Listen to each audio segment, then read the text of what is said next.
నీతిమంతుల గుడారాలలో వినబడుచున్నది రక్షణ సంగీత సునాదము. ప్రియులారా, దేవుని యొక్క వాక్యంలో ఒక చక్కటి మాట, ఒక గొప్ప స్టేట్మెంట్ని ఇస్తున్నారు. లూకాసు సువార్త 12వ అధ్యాయము 15వ వచనం. మరియు ఆయన వారితో, మీరు ఏ విధమైన లోభమునకు ఎడమయ్యక జాగ్రత్త పడుడి. ఒకని కలిమి విస్తరించుట వాని జీవమునకు మూలము కాదు అనెను. ఇక్కడ మనం గమనించినట్లయితే యేసుక్రీస్తు ప్రభువారు అంతకుముందు అనేక మంది జన సమూహాలు ప్రభువారు చుట్టూ ఉన్నప్పుడు వారికి ఎన్నో విషయాలు బోధించారు. ఆ బోధలన్నీ కూడా మనం గమనించినట్లయితే పరలోక రాజ్యముల గురించి, దేవుని యొక్క రాజ్యముల గురించి మాట్లాడినట్టుగా మనం చూస్తాం. పైన 5వ వచనంలో అంటున్నాడు కదా, ఎవనికి మీరు భయపడవలనో మీకు తెలియజేయుదును, చంపిన తర్వాత నరకములో పడద్రోయే శక్తి గలవానికి భయపడుడి,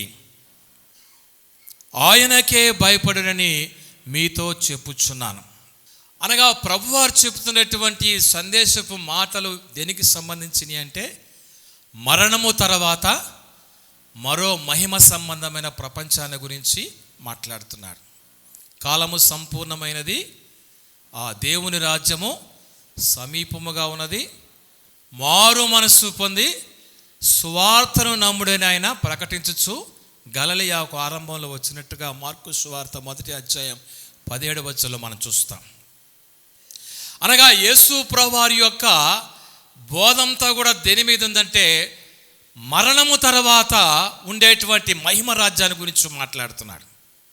ఇదంతా విన్న తర్వాత ఏమంటున్నాడంటే, బోధ కూడా పిత్రార్జితములో నాకు పాలు పంచి పెట్టవాలని నా సహోదరునితో చెప్పు. ప్రభు పరలోకాన్ని గురించి మాట్లాడుతుంటే ఇంట్లో తగాదాలు ఉన్నాయంట. అనగా యేసుక్రీస్తు ప్రభువారి యొక్క ఫోకస్, ఆయన ఒక దర్శనాన్ని మనకి ఇస్తుంటే, మా ఇంట్లో గొడవ ఉంది ఏమండి, మా అమ్మ నన్ను సరిగా చూడట్లేదు, నా భార్యకి నా భర్తకి పడట్లేదు అని ఇలాగా లోక సంబంధమైన విషయాల గురించి కొన్నిసార్లు మనం దేవుని వైపు చూస్తాం. ప్రియులారా, ఈ సందర్భంగానే ప్రభువారు అన్నాడు కదా, వాని దృశ్యంతా దేని మీద ఉందంటే డబ్బు మీద ఉంది. ఏం కావాలి అతనికి? వీడు ఆర్చించిందేం కాదు, వీడి సొమ్మేం కాదు, ఎవరి సొమ్మంట? తాతల నాడు సంపాదించిన సొమ్మి దృష్టి పడింది వాడికి. పిత్రార్జితములో నాకు వచ్చే వాటా కావాలి, నాకు మనకి గొడవ పడింది, నువ్వు చెప్తుంటే అందరు వింటా ఉన్నారు, వచ్చి మా ఇంట్లో చెప్తే మా వాళ్ళు వింటారు. ఓయి, నీ మీద తీర్పరిగా పెట్టింది, న్యాయాధిపతిగా పెట్టింది ఎవరన్నా పెట్టారయ్యా, అది నా పని కాదు. కనుక ఆ సందర్భంగా ప్రభువారు ఏం జ్ఞాపకం చేస్తున్నారంటే, మీరు ఏ విధమైన లోభమునకు ఎడమీయకుడి. గ్రీడి అనగా దీన్ని హోర్డింగ్ అన్నారు. అంటే హోర్డింగ్ అనేటువంటి మాటకు అర్థం ఏంటంటే, అంతా నాకే కావాలి. ఏం కావాలమ్మా? ఆయనది నాకే కావాలా, ఈయనది నాకే కావాలా, తాతల నాటిది కావాలా, యూనిట్పై నాకు పర్వాలా. అందుకే కింద ఒక వ్యక్తి గురించి ప్రభువారు చక్కగా సాక్ష్యం చెబుతున్నాడు. ఒక ధనవంతుడు ఉండెను, ఆ ధనవంతుడు భూమి సమృద్ధిగా పండెను. ఇతను కష్టపడ్డా? మామూలుగా 10 సార్లాగా ప్రయాసపడుతున్నాడు. అయితే దేవుడు ఆశీర్వదించి ఆ భూమి చక్కగా పండడానికి 30 అంతలు 60 అంతలు 100 అంతల ఫలం ఇచ్చాడు. ఇస్తే ఇతని యొక్క దురాశ ఏంటంటే, దేవుణ్ణి మరిచిపోయి ఏమన్నాడే, నేను నా పంటను సమకూర్చుకున్నటకు స్థలము లేదు, నేను ఇలాగు చేతును, నా కొట్లు, నా ధాన్యము, నా ఆస్తి, నా ప్రాణం అంతా. ఇక్కడ మీరు గమనించండి, ఈ మాటల్లో అనే మాట కనపడుతుంది. ఏం కనపడుతుంది? అంతా నాకే, నా ధాన్యము, నా ఆస్తి, నా కొట్లు, నేను సమర్పించుకొని నా ప్రాణమా తినుము తాగుము సుఖించుము. ఈరోజు ప్రజలు అలాగే ఉన్నారు, క్రైస్తవులు కూడా అలాగే ఉన్నారు. చాలామంది దీవించబడినటువంటి వారి కుటుంబాలకు వెళితే చాలామంది వారి వ్యక్తిగతమైన విషయాల పట్ల ఆసక్తి కలిగి ఉన్నారు, కానీ ప్రభువు సేవ పట్ల ఆసక్తి కలిగిన వారు తక్కువ. అందుకే పౌలు జ్ఞాపకం చేసి అందరూ తమ సొంత కార్యములనే చూసుకుంటున్నారు, ప్రభువు కార్యముల గురించి వివేచించలేకపోతున్నారు. ప్రియులారా, ఈ సేవ నేను ఆరంభించినప్పుడు దేవుడు నాకు ఒక దర్శనం ఇచ్చాడు. ఏంటంటే, దేవుడు నాకు ఇచ్చినటువంటి దానిలో ఈ గ్రీడీనెస్ లేకపోతే ఈ యొక్క హోర్డింగ్ లేక ఈ యొక్క లోభత్వాన్ని కాకుండా జనరాసిటీని నేను కలిగి ఉండాలని దేవుడు నాకు దర్శించాడు. చప్పలు కొట్టండి, హల్లెలూయా. దేవుడు ఏదైతే నాకు ఇచ్చాడో, దేవుడు మా కుటుంబానికి ఏదైతే ఇచ్చాడో, మా సేవలో దేవుడు ఏదైతే ఇచ్చాడో అది మా కొరకు కాదు, అది అనేక మందికి ఇవ్వటానికి దేవుడు ఆశీర్వదించారనే సత్యాన్ని గ్రహించి ఆనాటి నుంచి ఈనాటి వరకు నేను అలాగే పరిచయం చేసుకుంటూ ముందుకు సాగుతూ వస్తున్నాను. నా పిల్లలతో నేను చెప్పాను, మీరు మంచి పోస్టులు సంపాదించిన మాత్రం హ్యాపీనెస్ నాకు లేదు. నా కొడుకుతో కూడా చెప్పారు, ఇప్పుడు మాట్లాడుతుంటున్నా ప్రతిరోజు ఉదయాన్నే, అయినా నువ్వు మంచి ఉద్యోగం యుఎస్లో సంపాదించి డబ్బు సంపాదించి ఒక స్థాయికి వెళ్ళటం అది మంచిదే, దాంతో నేను సంతోషపడను. నువ్వేం చేయాలా? దేవుని కార్యాలలో ఉండాలి, దేవుని సేవలో ఉండాలి, దేవుని మందిరం దగ్గర ఉండాలి, దైవజనులతో సహకరించే స్థితిలో ఉండాలి, దేవుని కార్యాల్లో ఉండాలని చిన్ననాటి నుంచి వాళ్ళని పెంచుకుంటూ వచ్చాను. చాలా చక్కటి సహవాసంలో వాళ్ళు ఎదుగుతూ ఉంటున్నారు. డేవిడ్ మిస్మా పాట పాడుతుంటే, అక్కడ మా పిల్లలు పాట పాడుతుంటే, వాళ్ళు ఉద్యోగాలు చేసి సంతోషంగా సేవ చేసిన దానికంటే షాలోమ్ డ్వెల్స్ చక్కటి పరిచర్లో వాళ్ళు గాన పరిచయం చేస్తూ ఆర్కెస్ట్రాలు ముందుకు సాగుతుంటే అంతకంటే మాకు కావాల్సింది ఏముంది? జనరాసిటీ. మనము దాతృత్వం కలిగి ఉండాలి. ప్రియులారా, ఎప్పుడైతే ఈ రెండిటికి పడదో, ఈ యొక్క లోభత్వానికి దాతృత్వానికి రెండిటికి శత్రుత్వం. ప్రియులారా, లోభత్వం అనేటువంటిది నాకు, నా ఇంటికి, నా బంధువులకి, నా బిడ్డలకి అంతా కూడా అయ్యనేటువంటి మాటలో ఉంటుంది. అందుకే ఒక భక్తుడు అన్నారు కదా, ఈ అయ్యనే మాటని ఎక్కడ కొట్టాలంట? మధ్యలో కొట్టాలంట. ఏమైపోద్ది? సీకి వచ్చేస్తుంది, అంతేనా? అయ్యని వంగ తీస్తే ఏమైపోద్ది? క్రైస్ట్.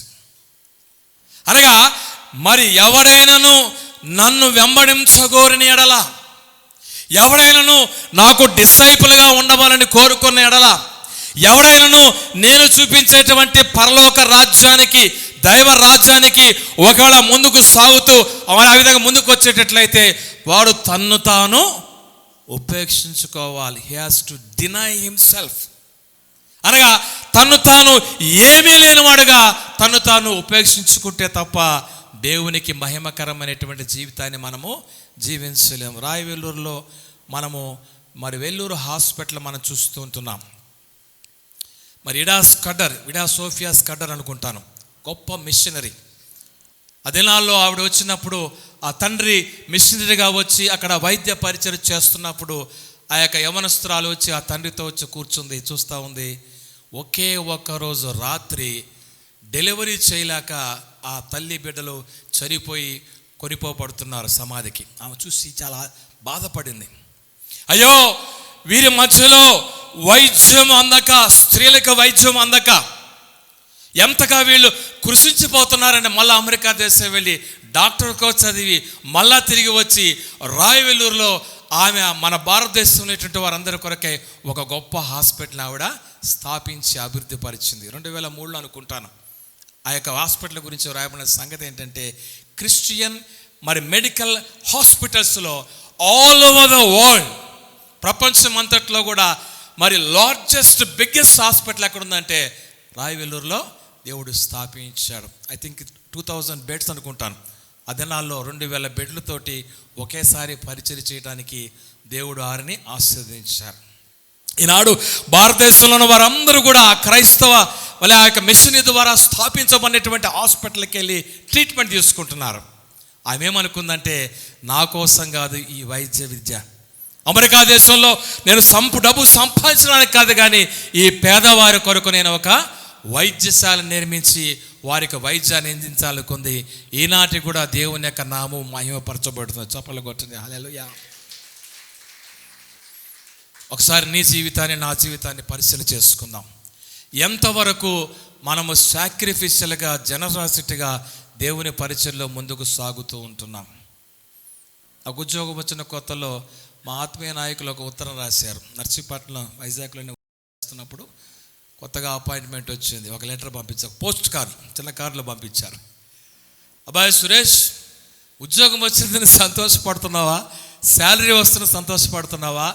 ఈ శాలరీ మొత్తం నీకు కాదు, కానీ కొంత దేవుని కొరకు నువ్వు ఖర్చు పెట్టాలి. చప్పట్లు కొట్టండి, హల్లెలూయా. చిన్న డబ్బులే, 1500. సరే 1500 అప్పుడు ఇచ్చేగాలి, ఇప్పుడు ₹1,00,000 ఇస్తే ఇవ్వడం చాలా కష్టం. అయినా కానీ దేవుడు అలాగే వాడుకుంటూ వస్తున్నాడు. ప్రియమైనటువంటి దేవుని బిడ్డలారా, అభివృద్ధి పొందే కొరకి ఆశీర్వదించబడే కొలది, అభివృద్ధి పొందే కొలది, ఆశీర్వదించబడే కొలది దేవుని కార్యాల్లో దాతృత్వాన్ని మనము పెంచుకోగలగాలి. ఒక మాట నేను విన్నాను ఒకసారి, మన ప్రియులు హైదరాబాద్లో చెప్తున్నప్పుడు, యుఎస్ఏలో కొంతమంది యవనస్తులు ఎంత చక్కటి కుటుంబాలు, మన బిడ్డలు, వాళ్ళు ఉద్యోగాలు చేసుకుంటూ ఏం సాక్షి విన్నానంటే, వాళ్ళ అవర్లీ అనగా 1-2 గంటలు పనిచేసేటువంటి అడిషనల్ ఇన్కమ్ని కేవలము మిషనరీ పరిచర్యకి ఇవ్వడానికి అక్కడ సంపాదించి పంపిస్తున్నారని చప్పట్లు కొట్టండి, హల్లెలూయా. నేను అనుకున్నాను కదా, వాళ్ళని పెంచినటువంటి తల్లిదండ్రులు ఎంత ఆత్మీయంగా వాళ్ళు పెంచారో. వాళ్ళ శాలరీస్ వాళ్ళు ఎర్న్ చేస్తూ అడిషనల్ ఇన్కమ్ని సంపాదించి ఎవరికి పంపించాలి? ఈనాడు భారతదేశంలో అనేకమైనటువంటి సేవలు అభివృద్ధి చెందుతున్నాయంటే అటువంటి దాతృత్వము కలిగినటువంటి బిడ్డలు ఇచ్చేటువంటి సమర్పణతో దేవుని సేవ. మా సంఘాల్లో కూడా అంతే, మా సేవలో కూడా అంతే, మా పరిచర్లో కూడా అంతే. ఒకసారి ఒక గ్రామానికి వెళ్ళి సువార్త వాక్యం చెప్పిన తర్వాత ఒక ఆయన లుంగి కట్టుకుని వచ్చాడు చర్చి గేట్ దగ్గరికి. పాస్టర్ గారు ఉండండి, మేము కొద్ది కానుక ఇవ్వాలని ఒక ₹2,000 నోటు తీసి, ఆ రోజుల్లో చాలా విలువైన నోటు, కొత్తగా వచ్చే నోట్లు, ఇది మీ సేవకు వాడండి సార్, చప్పట్లు కొట్టండి, హల్లెలూయా. నేను తీసుకోనయ్యా అంటే ఆయన అన్నాడు కదా, సేవకు వాడండి సార్, ఇది నాకు వద్దయ్యా, ఇది ఎవరికి? దేవుని సేవ. మన సంఘాలు అటువంటి వాళ్ళు ఉన్నారు. ఇక్కడ ఉన్నటువంటి సేవకులు అటువంటి దాతృత్వము కలిగినటువంటి బిడ్డలను తయారు చేస్తున్నాను, వాళ్ళందరిని అభినందిస్తున్నాను. ఈరోజు మన ప్రాంతంలో గ్రామాల్లో సేవ చేసి అభివృద్ధి పొందినటువంటి బిడ్డలందరూ కూడా, మీకు తెలుసో లేదో, హైదరాబాద్లో, బెంగళూరులో పెద్ద పెద్ద సేవలకు ₹1,000 ఇస్తున్నారు. చప్పట్లు కొట్టండి, హల్లెలూయా. ఒక్కొక్కరిని కదిలిస్తే వాళ్ళ గ్రామాలు ఎక్కడెక్కడ మారుమూల ప్రాంతాలు వచ్చిన వాళ్ళు హైదరాబాద్లో పెద్ద పెద్ద పరిచయలకు సహకరిస్తున్నారు. ప్రియులారా, ఈ వ్యక్తి అంటున్నాడు కదా, ఏమన్నాడు? నా ప్రాణమా తినుము, తాగుము, సుఖించుము, సంతోషం. తిండి వచ్చేసింది మనకి, ఇంకొక 10 గంటలు తింటాం మనం, దేవుని స్తోత్రం. కానీ ఎక్కడా కూడా దేవుని గురించి ఆలోపన లేదు, ఎక్కడా కూడా దేవుని గురించినటువంటి సత్యం లేదు. నా ప్రాణమా యెహోవాను సన్నుతించుము, ఆ మాట రావట్లేదు. ప్రియమైన దేవుని బిడ్డలారా, ఇక్కడ గమనించినట్లయితే ఇతని యొక్క తత్వం అనేటువంటిది తేడాగా ఉంది. అందుకే ప్రభువు అన్నాడు కదా, ఓయి ఈ రాత్రి నీ ప్రాణమును అడుగుచున్నా, రెడీగా ఉన్నారు అక్కడ కాసుకొని. సార్ మా క్యాండిడేటు ఇస్తే మేము టప్పుల్లాకి వెళ్ళిపోతాం పాతాళానికి అని రెడీగా కాసుకున్నారు పిశాచుల బృందం. ఒకవేళ పిల్లరా, ఓయి నీవు సంపాదించినవి ఏమవుతాయి? ఇన్ని సంపాదించావు కదా, నాది నాది నాది అని అన్నీ చేర్చుకుంటున్నావు కదా, నా ప్రాణం అంటున్నావు కదా. ఒకవేళ నీ ప్రాణం ఈ రాత్రి ఒకవేళ ఫీజు ఎగిరిపోతే నువ్వు సంపాదించింది ఏమవుతాయి? ప్రియులారా, దేవుని రాజ్యమును, దేవుని నీతిని మొదట మనం అది వెతకాలి. కనుక పరలోకమందు అక్షయమైన ధనము సంపాదించుకోవాలి. ఈ ఎర్త్లీ ఇన్వెస్ట్మెంట్, డిపాజిట్, లేకపోతే ఈఎంఐ స్కీమ్స్, ఇవన్నీ కూడా ఈ లోకం వరకే మనకు ఉపయోగపడతాయి. కానీ పరలోకంలో మనం ఏం చేయాలి? ధనాన్ని సంపాదించుకోవాలి. గిద్దడు మంచినీళ్ళు ఇస్తేనే ఏమన్నారు? పరలోకములో ఫలమును పోగొట్టుకోరు. చప్పట్లు కొట్టండి, హల్లెలూయా. సహోదరుడని, సేవకుడని, దైవజనుడని, దేవుని యొక్క పరిచర్యని, ప్రియమైన దేవుని బిడ్డలారా, మరి ఆ విధంగా అని తలంచి దేవుని నామములో ఒక గ్లాస్, ఒక గిద్దడు మంచినీళ్ళు ఇస్తేనే దాని ఫలములు పరలోకంలో మీరు పోగొట్టుకోడు. నా కొరకు నీతి కిరీటము ఉంచబడినది, మంచి పోరాటం నేను పోరాడాను.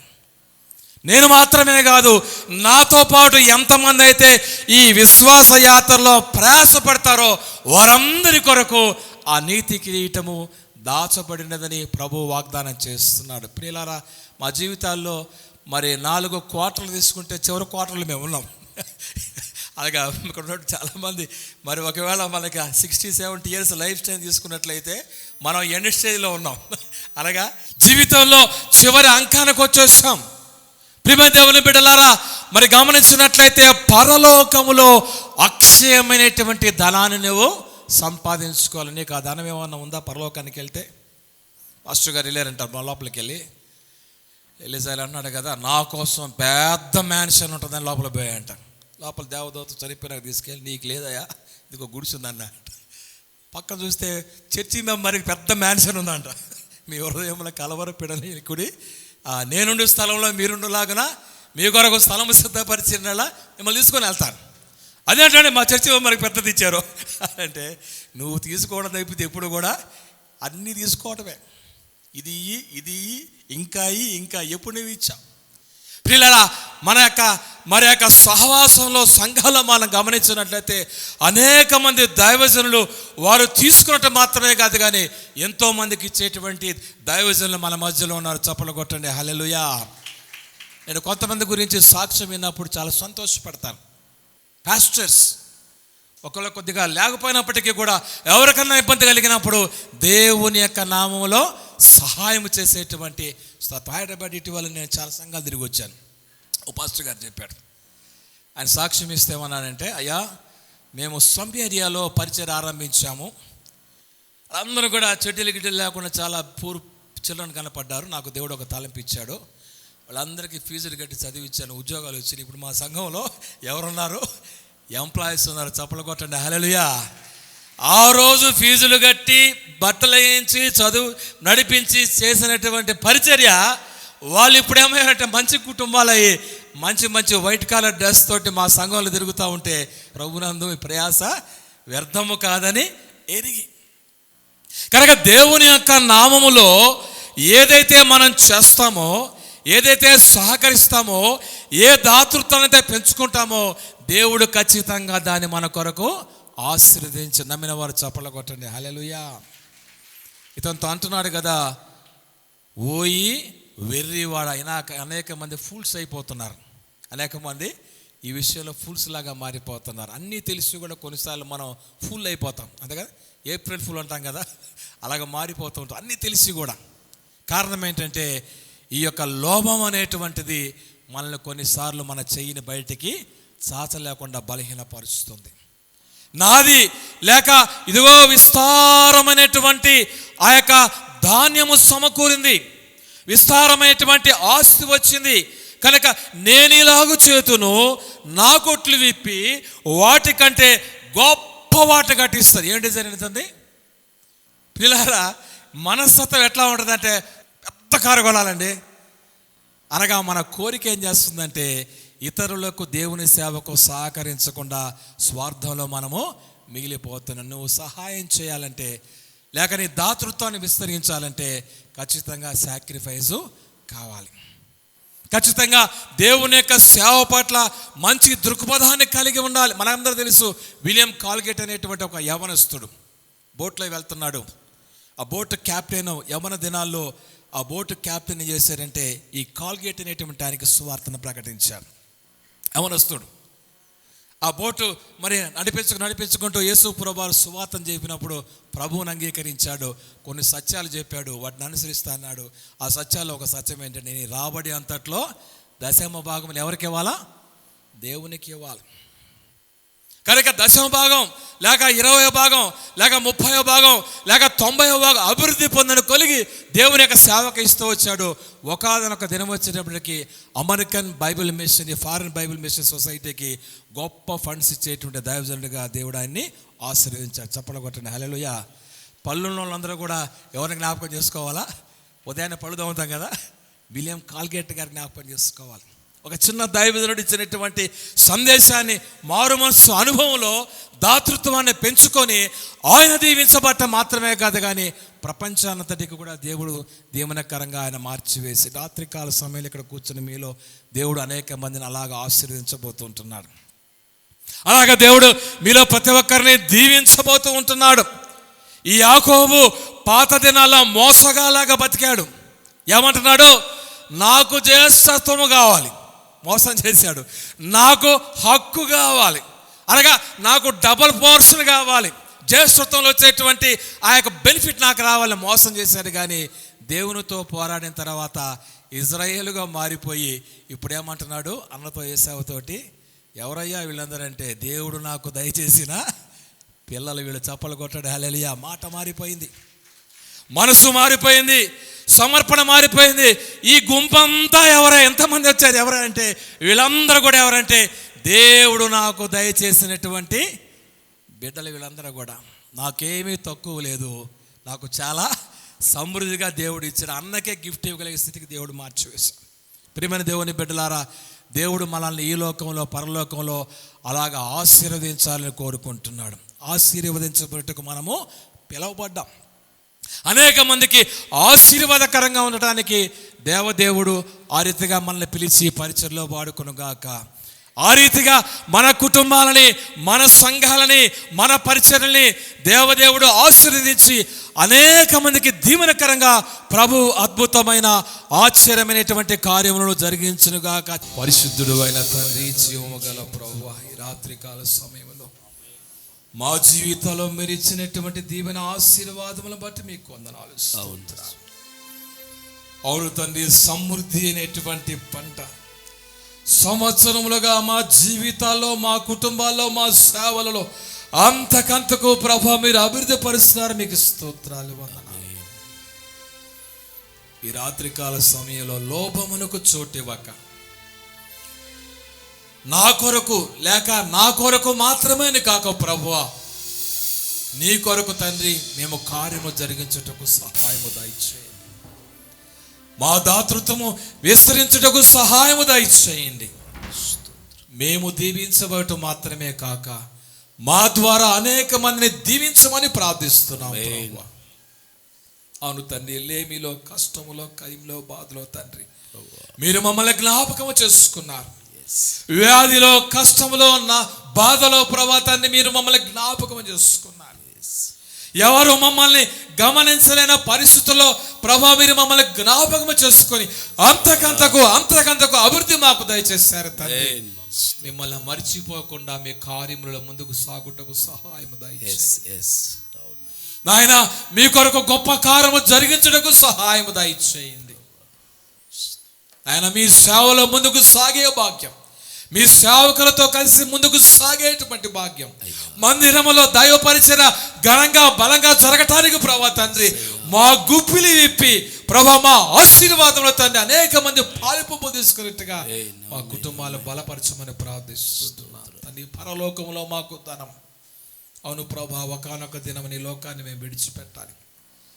ఒకానొక దినమున మా ప్రాణము ఈ యొక్క దేహము నుంచి విడిపోయిన పరిస్థితుల్లో ప్రభా మీ యొక్క సన్నిధిలో చేరేటువంటి దినములో మా కొరకు శ్రేష్టమైన బహుమానాలు, పరమందు మా కొరకు నీతి కిరీటము, అక్షయమైనటువంటి ధనము, ఆ పరలోకం మీద నిత్య రాజ్యం మీద దృష్టి ఉంచడానికి సహాయం దయచేయండి.